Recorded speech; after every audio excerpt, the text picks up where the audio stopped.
예수님 이름으로 감사하며 기도드렸습니다. 아멘. 네, 하나님은 오늘도 살아서 우리 가운데 역사하십니다. 한마디 하시죠. 네. 설교 제목이 좀 그렇죠.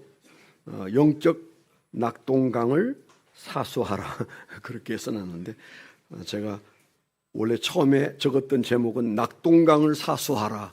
근데 무슨 뜬금없는 낙동강이냐 그럴 것 같아서 제가 그 앞에 영적 낙동강을 사수하라 그렇게 썼습니다.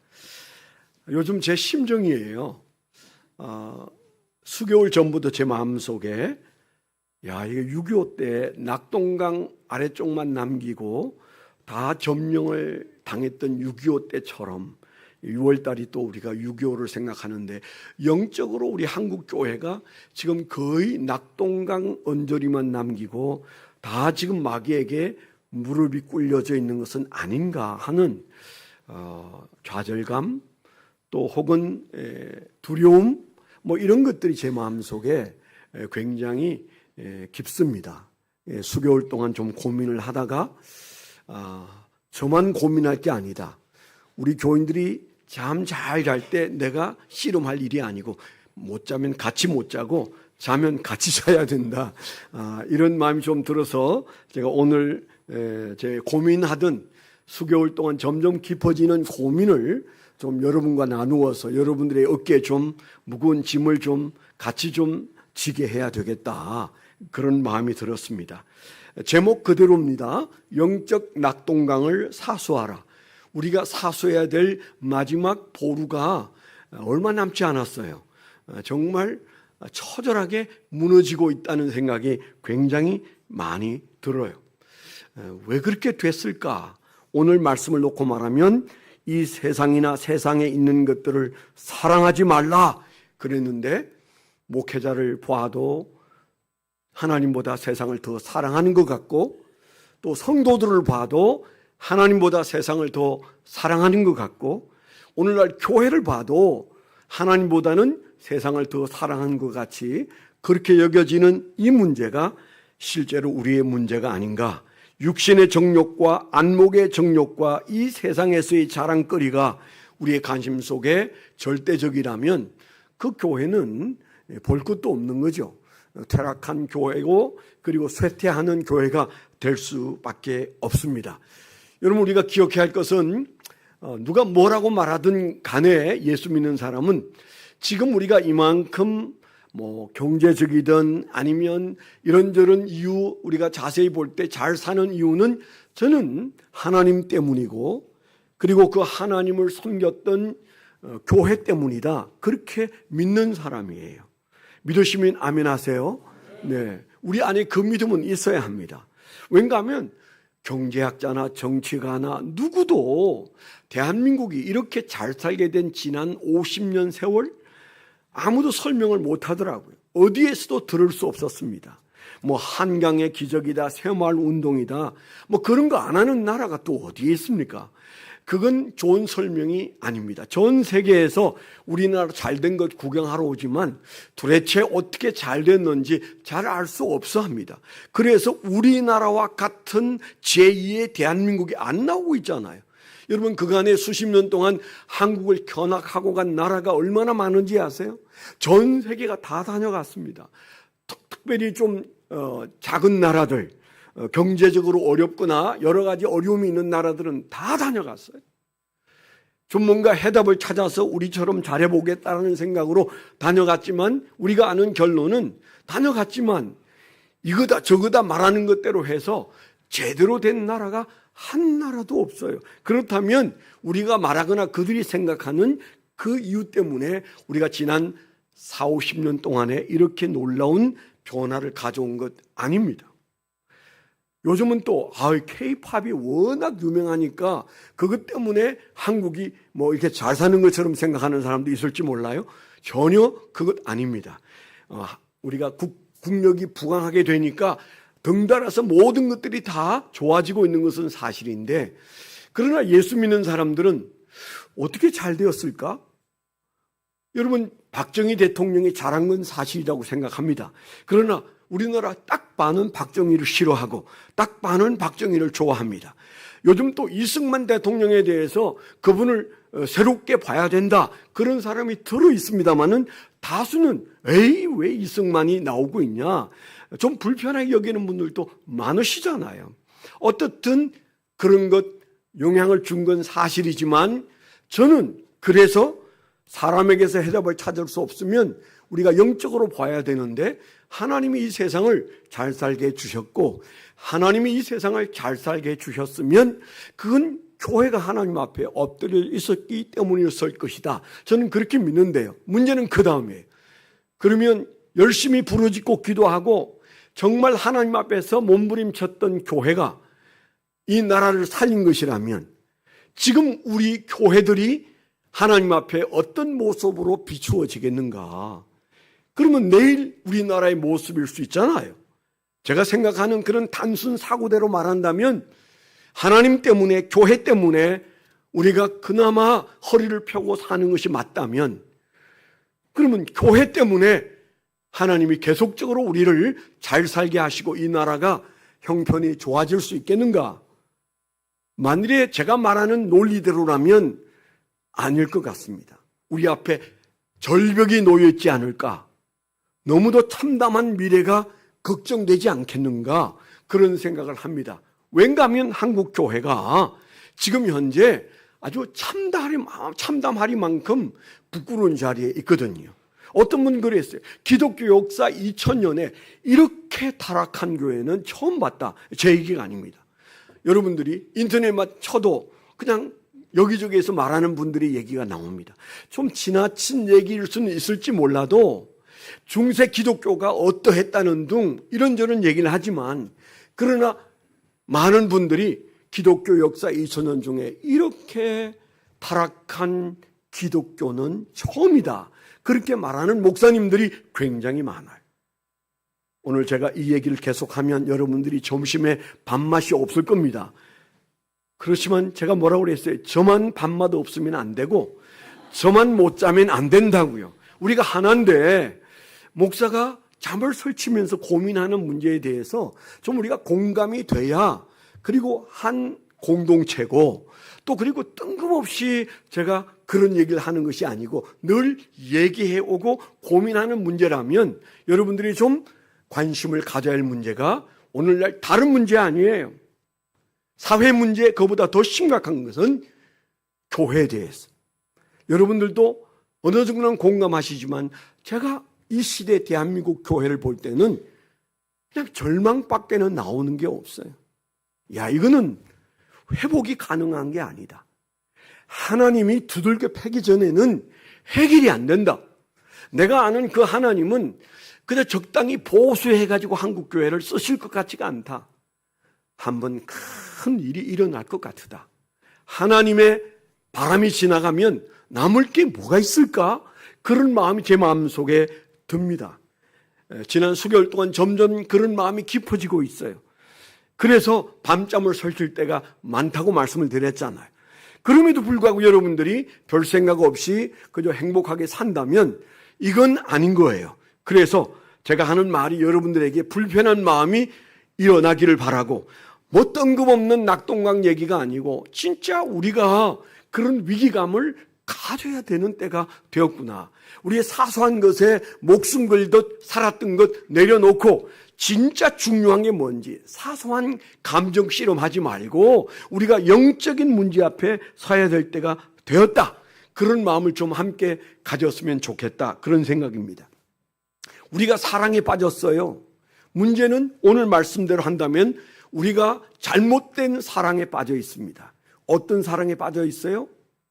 삼손이 들릴라를 사랑하듯이 우리가 이 세상을 지나치게 사랑하고 있기 때문에 우리의 삶의 현재의 모습이 이 모습이 되었다는 사실에 대해서 잘 안 들리겠지만은, 여러분이 100% 공감은 안 되겠지만은, 우리가 주님이 보실 때 사랑의 대상이 바뀐 것은 아닌지, 우리가 사랑해서는 안 될 것들을 너무 지나치게 사랑해서 주님의 마음속에 불편을 주고 있는 것은 아닌지 우리 자신을 좀 돌아보셔야 됩니다. 한국교회 망가질 대로 망가져 있고 회복이 거의 어려울 정도로 심각한 상태로 가고 있는 건 맞습니다. 그냥 단순 논리로 한 세 가지만 생각하면, 첫째는요, 이단이 전 세계에서 가장 준동합니다.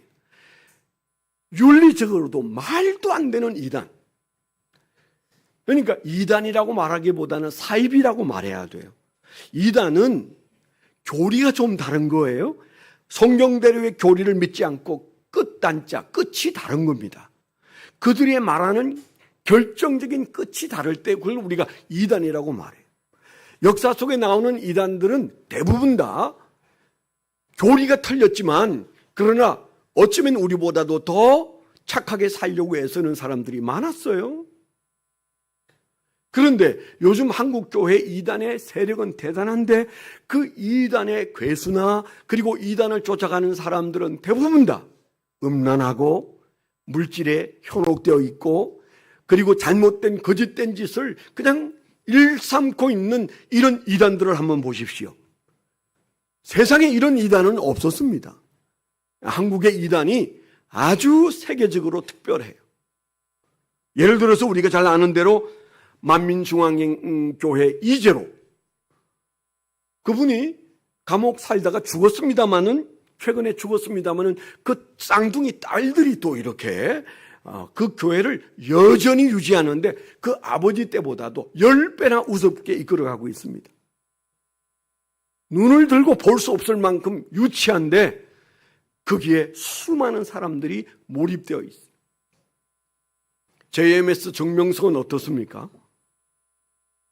말이 안 되는데 그도 젊은이들이 얼마나 그에게 몰입되어 있는지, 방송에서 정명석이가 얼마나 나쁜 인간인지 그렇게 방송을 했어도 여전히 돌이키지 않는 사람들이 그대로 있습니다. 신천지, 코로나를 통해서 만천하의 신천지가 드러났는데, 지금은 신천지가 아예 그냥 이름을 내걸고 교회를 공격하고 그 세력을 확장해서 대한민국이 뿐만 아니라 다른 나라에서 어마어마한 집회들을 지금 현재 진행하고 있는 것을 본다면, 야, 한국의 이단들은 너무 특별하다. 그런데 여러분 생각해 보세요. 이단이 그렇게 기승을 부릴 수 있다는 것은 뭐예요? 한국 교회가 정화되어 있지 않고 깨끗하지 않고 타락해 있기 때문에 멈춰 세우지를 못하고, 그리고 성도들을 그들에게 빼앗기고 있는 거잖아요. 교인들이 그냥 낚아채면 낚아채어가. 그래서 오늘날 목사님들이 다 이단들을 무서워합니다. 무서워하면 되겠습니까? 교인들을 빼앗길까 봐 무서워합니다. 그래서 교회마다 저 바깥에 신천지는 들어오지 마시오, 그렇게 다 써붙여 놓고 있습니다. 뭐 프랭카드며 뭐 이렇게 써붙여 놓지 않은 교회가 없어요. 왜 그렇게 합니까? 너무 피해를 많이 봐서 두려워서 어쩔 줄을 몰라 합니다.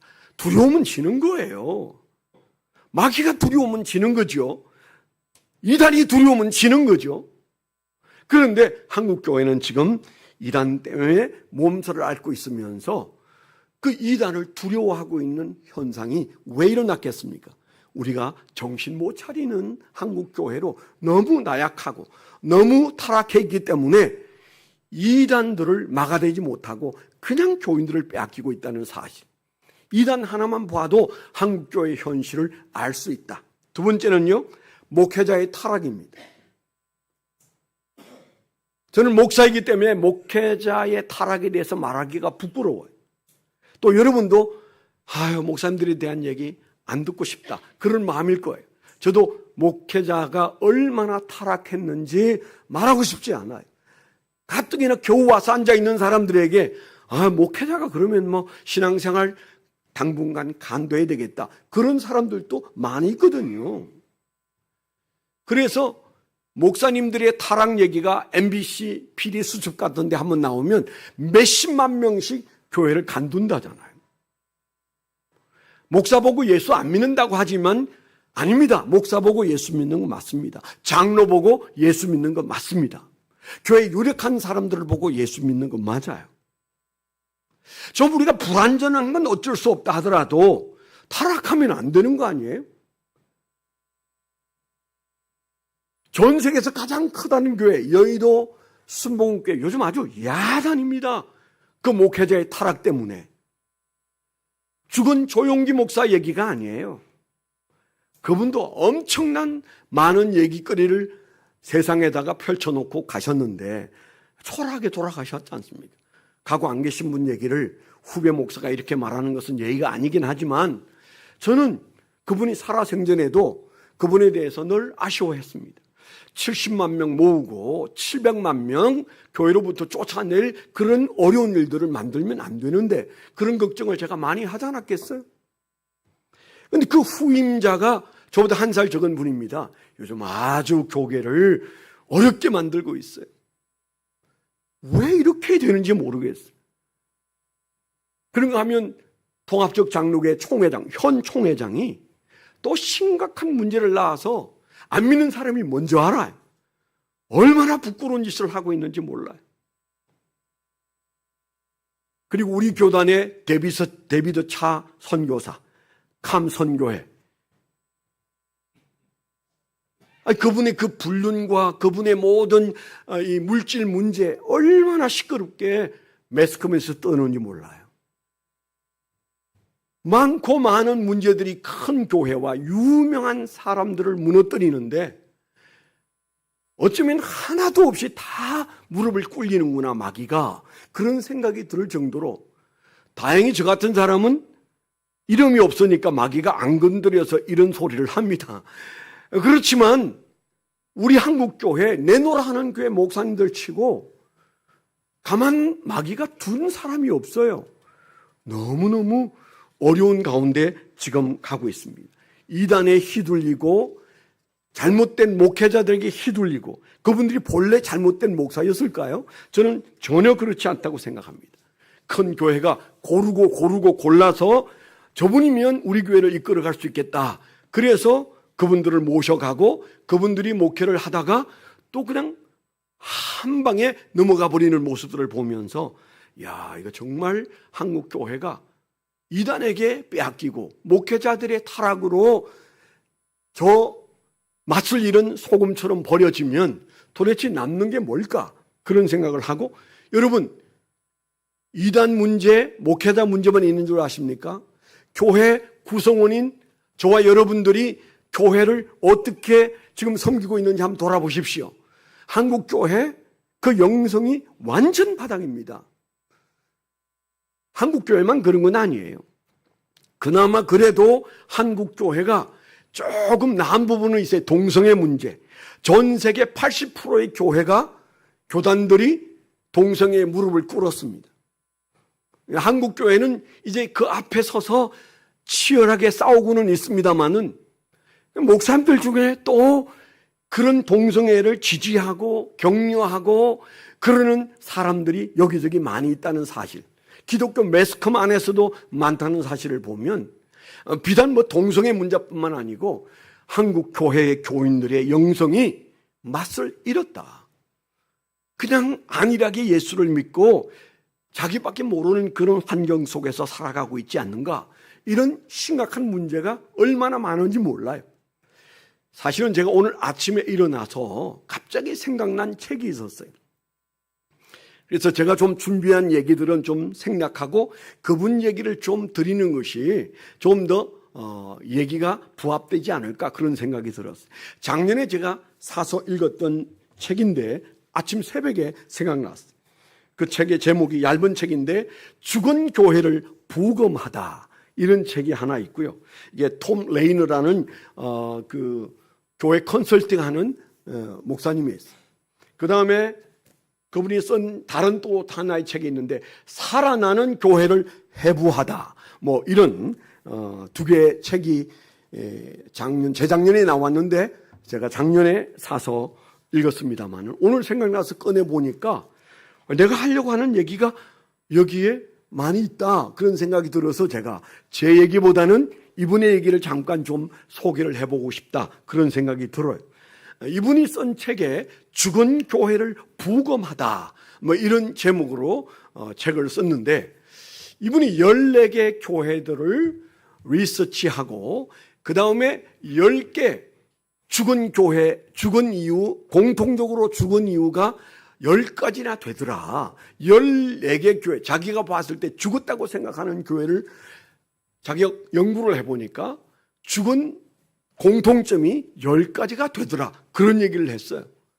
그 10가지 자세히 설명은 못하겠고 잠깐 말씀을 드리면, 그 죽은 교회들은 1번 점진적으로 쇠퇴하더라. 부흥은 눈에 띄게 부흥하지만 쇠퇴하는 것은 지극히 점진적으로 쇠퇴하기 때문에 거기에 있는 구성원들은 잘 못 느낀다는 거예요. 이 교회가 지금 가라앉고 있는지 지금 제자리에 있는 것인지. 점진적인 쇠퇴. 두 번째는 과거의 영광만 붙들고 있다고 그랬어요. 옛날 우리는 이랬다는 것을 현실인 줄 알고 있는 그런 교회들이라는 거죠. 세 번째는 그 지역 사회에 대한 관심이 전혀 없는 교회, 우리만의 교회. 네 번째는 교회 모든 구성원들이 가지고 있는 사고가 돈에 몰입되어 있더라. 탐욕적이더라. 그래서 그 돈을 자기들만을 위해서 쓰더라. 그런 말을 했어요. 다섯 번째, 지상 대명령인 주님의 마태복음 28장 19절로 20절의 말씀은 망각한 교회더라. 그런 말을 했어요. 여섯 번째, 취향이 이끄는 교회. 그 구성원들이 가지고 있는 자기들만의 취향을 위해서 그저 돈도 쓰고 시간도 쓸 뿐 그 지역사회나 하나님의 명령 앞에서는 별로 관심이 없더라. 그랬어요. 일곱 번째, 목사가 자주 바뀌더라. 그냥 마음에 안 들면 그냥 갈아쳐서 목사들이 계속 바뀌는 교회더라. 여덟 번째, 기도 생활이 부재하더라. 기도 생활 안 하더라. 이 교회가 정말 기도하는 교회냐 물으면 그 교회는 이 교회는 기도가 식었어요. 그런 말을 듣는 교회더라. 아홉 번째는 비전이 사라졌더라. 그 교회는 목표의식도 없고 목적의식도 없고 그냥 우리가 잘하고 있다고 생각하는, 그래서 사라진 비전. 열 번째, 교회 시설에 대한 관심. 교회 시설 가지고 서로 싸운다. 피아노 가지고 싸우고 뭐 이것 가지고 싸우고 저것 가지고 자기들끼리 싸우는데, 갈등이 사역을 위해서 일어나는 게 아니고 그 안에서 자기들끼리 인간관계에서 교회 여러 시설이나 이런 것 때문에 서로 싸우더라. 그런 얘기를 했어요. 여러분, 그가 말하는 얘기 중에 우리하고 관련이 있거나 한국 교회와 관련이 있는 얘기가 몇 가지나 있을까요? 냉정하게 볼 때 한국 교회와는 100% 관련이 있고, 특별히 한국의 큰 교회, 그리고 우리 교회와도 전혀 관련이 없다, 10가지하고 우리는 아무 상관이 없다, 그렇게 말할 수 있겠는가? 저는 그렇지 않다는 생각을 하게 됩니다. 그렇다면 아까 제가 말씀을 드린 대로 한국 교회가 형편없이 주저앉아 있고, 어떤 분들이 얘기처럼 기독교 역사에서 가장 추악한 모습으로 이제 주저앉고 있다면 전혀 해결점이 없는가? 정말 우리는 그러면 형편없이 주저앉아 있는 것을 인정하더라도 그러면 우리는 살아날 방법이 없는가? 우리가 그 질문 앞에 저는 오늘 말씀에 근거해서 우리가 말씀을 붙들고 다시 일어서야 된다. 일어설 수 있다. 하나님께서 아직도 우리 곁을 떠나지 않고 계시는 것이 희망이다. 그런 마음을 갖고 있습니다. 우리 마음속에, 저와 여러분 마음속에 우리가 희망이 있다면 하나님이 아직도 우리 곁을 떠나고 계시지 않는다. 우리와 함께 계신 것은 확실하다. 그렇다면 하나님이 떠나기 전에 우리가 뭔가를 해야 된다. 그런 마음을 가져야 합니다. 그런 소망을 갖게 되기를 축원합니다. 제가 세 가지를 간단하게 말씀을 드릴 거예요. 제가 고민하고 여러분과 나누고 싶은, 하나님이 아직 우리와 함께 계시다면, 하나님이 이 예배에 함께 우리와 계시다면 우리는 그것 때문에 희망이 있는 존재고, 그렇다면 우리는 지금 우리가 할 수 있는 일이 무엇인가? 한국 교회를 위해서, 아름다운 교회를 위해서 우리가 할 수 있는 일이 도대체 있다면 그것이 무엇인가? 저는 세 가지로 말씀드리고 싶은데, 첫째는 세상을 사랑하지 말고 하나님을 사랑하라. 그렇게 말하고 싶어요. 오늘 말씀을 보면요, 오늘 말씀에 우리가 이 세상이나 세상에 있는 것들을 사랑하지 말라 그렇게 말씀하셨어요. 세번역을 제가 한번 읽어보면 조금 더 마음이 와서 닿는 말씀을 하십니다. 여러분은 세상이나 세상에 있는 것들을 사랑하지 마십시오 그랬습니다. 우리가 세상을 당분간 살아가야 하는데 주님은 우리에게 그 살되 사랑하지는 마라 그렇게 말씀하십니다. 왜 그런 말씀을 하셨는가 하면 그 다음 구절, 누가 세상을 사랑하면 그 사람 속에는 하늘 아버지에 대한 사랑이 없습니다 그랬어요. 충격적인 말씀이죠. 누가 세상을 사랑하면 그 사람 속에는 하늘 아버지에 대한 사랑이 없습니다 그렇게 말했어요. 뭐 한다는 얘기예요. 주님이 왜 세상을 사랑하지 말라고 합니까? 우리가 좋아하는 것들이 더러 많이 있는데 주님께서 왜 이런 말씀을 하십니까? 우리가 세상을 사랑하는 것과 하나님을 사랑하는 것이 우리 안에서 충돌을 일으킨다는 말씀이세요. 우리가 영적으로 정신을 차려야 합니다. 주님이 그렇게 생각하십니다. 우리는 아니요, 세상 사랑하는 것하고 하나님 사랑하는 것하고 질적으로 다릅니다. 내가 하나님 여전히 사랑합니다. 우리가 그렇게 강변해도 하나님은 오늘 말씀에서 뭐라고요? 누가 세상을 사랑하면 그 사람 속에는 하늘 아버지에 대한 사랑이 없다 그렇게 말씀하셨잖아요. 그래서 우리가 첫 번째 희망을 가지고 생각해야 할 말씀은 세상을 사랑하지 말고 하나님을 사랑해야 된다는 말씀을 드리고 싶은 겁니다. 주님보다 더 사랑하는 것들에 대하여 회개가 일어나야 한다는 말씀입니다. 우리 안에 회개가 있어야 돼요. 이미 썩어 문드린 자들은 회개 모릅니다. 회개가 뭔지 몰라요. 회개가 안 돼요.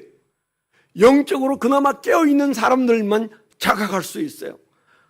제 아내가 이렇게 무를 썰다가 마지막 손가락 얼마를 잘랐어요. 그 또 어떤 분이 잘 찾아가지고 이제 들고 이 가까운 병원에 마침 외과 병원이 있어서 가서 가져갔더니 붙이면 될 것 같다. 의사가 그렇게 얘기하고 뭐 결과는 봐야지만 이게 붙으면 정말 좋은 거예요. 그러면서 이제 간단한 봉합 수술을 했습니다. 그리고 한 달 이상 풀었다 감았다 하면서 의사도 우리도 이게 살아있나 죽어있나 그걸 알기 위해서 자꾸 그걸 만지면 감각이 있어요? 감각이 있습니까? 자꾸 묻는데 약간 감각이 있다니까 와 그건 횡재한 거예요. 감각이 있다는 것은 희망이 있다는 거예요. 그러면서 그분이 희망의 얘기를 계속해 줬는데 결국 이제 붕대는 다 풀었습니다. 밥 먹으러 가서 제 아내 손보자 그러지 마요. 네. 풀었는데 저도 이제 관심이 있잖아요. 제 아내가 그 손가락을 만지작 하는데 감각은 있어요. 근데 아직 딱딱하고 이게 어떻게 잘 될지 몰라요. 여러분 감각이 있다는 것과 감각이 없다는 것은 살아있다는 것과 죽었다는 것의 차이예요. 저와 여러분들이 하나님을 사랑하는 사람으로서 하나님 앞에 내가 세상을 사랑한 것 용서해 주옵소서 그런 회개가 일어난다면 영적인 감각이 있는 거예요. 그런 은혜가 있기를 축원합니다. 예수님을 향한 사랑을 회복하라. 이것이 오늘 첫 번째 우리에게 주시는 희망의 말씀이에요. 하나님은 세상의 악을 보고 있는 것이 아니라 하나님을 사랑하는 자를 바라보고 계십니다. 그 사람이 한 사람일지라도 하나님은 그 사람을 바라보고 계세요. 에베소 교회를 향해서 요한계시록에 뭐라고 말하고 있습니까? 요한계시록 2장 1절 5절에 에베소 교회의 사자에게 편지하라. 오른손에 있는 7뼈를 붙잡고 7금 촛대 사이를 거니시는 이가 이르시되 내가 내 행위와 수고와 내 인내를 알고 또 악한 자들을 용납하지 않은 것과 자칭 사도라 하되 아닌 자들을 시험하여 그의 거짓된 것들을 내가 드러낸 것과 또 내가 참고 내 이름을 위하여 견디고 게으르지 아니한 것을 아노라. 여기까지는 어마어마한 칭찬입니다. 그런데 그 다음 4절에 그러나 너를 책망할 것이 있나니 너희 처음 사랑을 버렸느니라. 그러므로 어디서 떨어졌는지를 생각하고 회개하여 처음 행위를 가지라. 만일 그리하지 아니하고 회개하지 아니하면 내가 뇌게 가서 뇌 촛대를 그 자리에서 옮기리라 그랬어요. 무슨 말씀이세요? 우리가 열심히 수고한 것 다 인정하셔요. 그러나 한 가지가 회복되지 않으면 아무 의미가 없다고 말씀하시잖아요. 그 한 가지가 뭡니까? 예수 사랑입니다. 예수님을 위해서 일하는 것 좋아요. 그러나 예수를 사랑하는 사랑에서 그 사랑이 식어버리면 주님이 보실 때는 아무것도 아닙니다. 그래서 한국교회가 살아나고 아름다운 교회가 살아나고 우리 가정이 살아나고 내 신앙이 살아나는 첫 단추는 예수 그리스도를 다시 사랑하기 시작하는 겁니다.